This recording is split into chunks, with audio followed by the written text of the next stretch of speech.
Hi, welcome back to this video series on cryptography. In this segment, I will talk about the counter mode and some information leakage in counter mode. I have talked about counter mode in other segments, so I will quickly summarize what the counter mode is. Okay, in a counter mode, you have a counter. So a counter could be a random number, or it need not be a random number.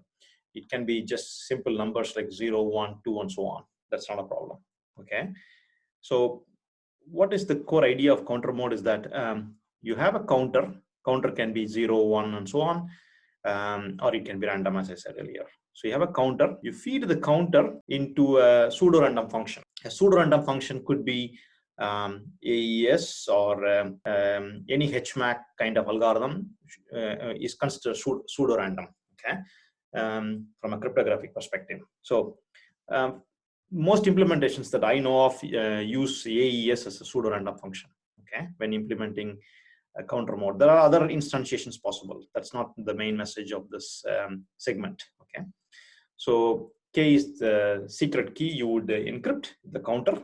The counter goes as the input to the function FK, which is a AES or anything equivalent to that. You get out some random text, okay. This is the ciphertext, and the next block of message will be encrypted. Okay, let me first finish the encryption. So you have the ciphertext, and the ciphertext is treated as a key, okay, another key.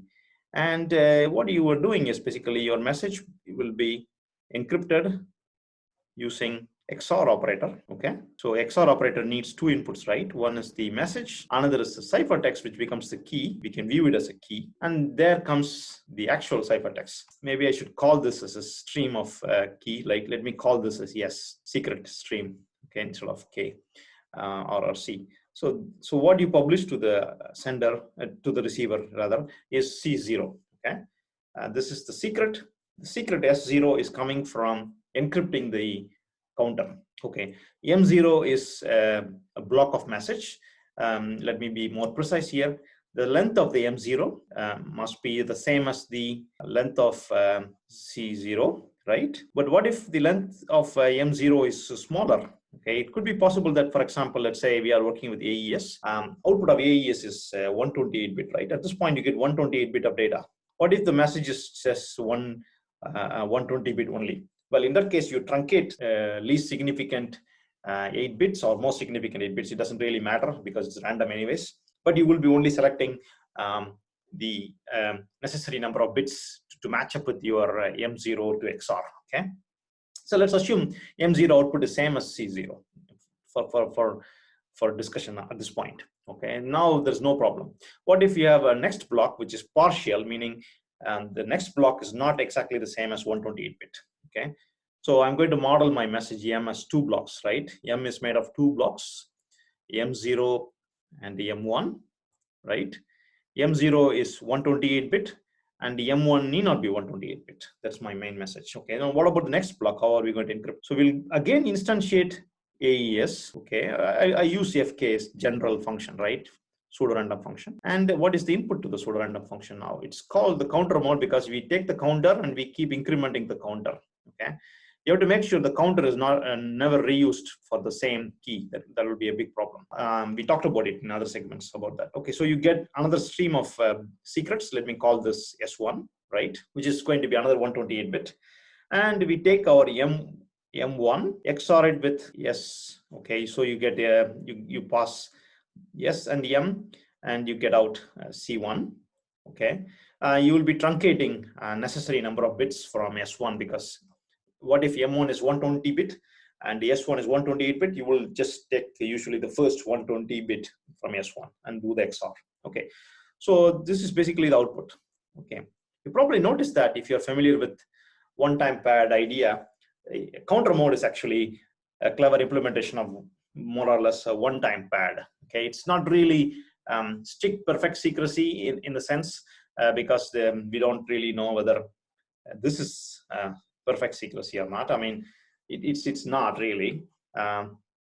So that's the reason why this is not really strict secrecy in terms of information theory security. Other than that, this counter mode is very novel. It's same as one-time pad idea. Okay. All right. So we have these two blocks. These two blocks will be the ciphertext. Now, from a decryption point of view, one of the beauty is that we can use the same circuit that you're seeing. Just replace M0 by C0, M1 by C1, that's all. And of course, the receiver must also know the same counter, right? Otherwise, the stream will be different. So sender and receiver have to agree on the counter. Sometimes it's called IV, sometimes it's called nonce, but anyway, some number that will be used as a starting to start the process of the stream generation, the S0, S1 stream. So you need only one circuit, no need for two different circuits like in other modes, okay? So you can instantiate this with only one. To just summarize, if you know that the size of M0 is same as C0, no need to truncate anything from the output of FK. Otherwise, you would be truncating to fit your message size, okay? And this S0, S1 is of course secret, otherwise anyone can break this system, okay? And the key K is also secret, of course. And the counter need not be secret.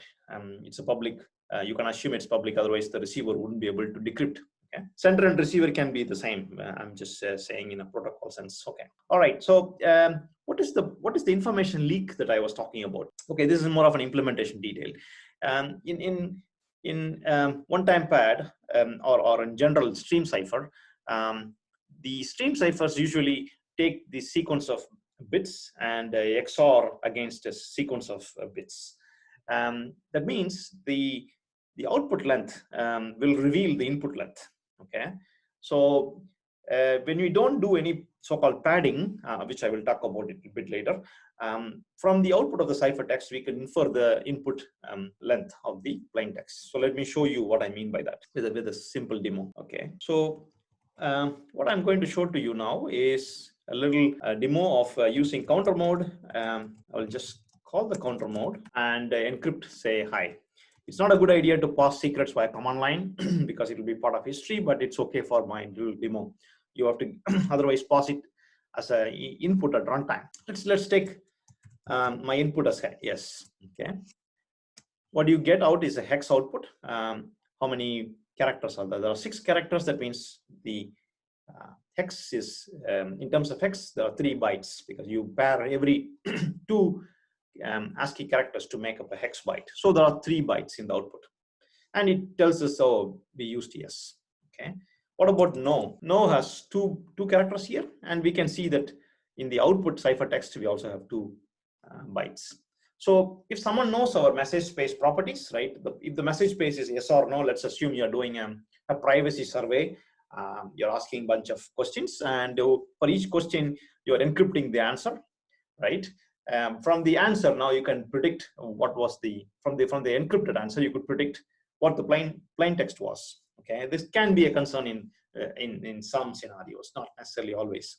So as you can see, counter mode does leak the plain text length. Okay, so what can we do to stop that? So in the next segment, I will show to you that we can add padding to the counter mode, and not all implementations support that idea. Some implementations leave to the user meaning the programmer, to add padding.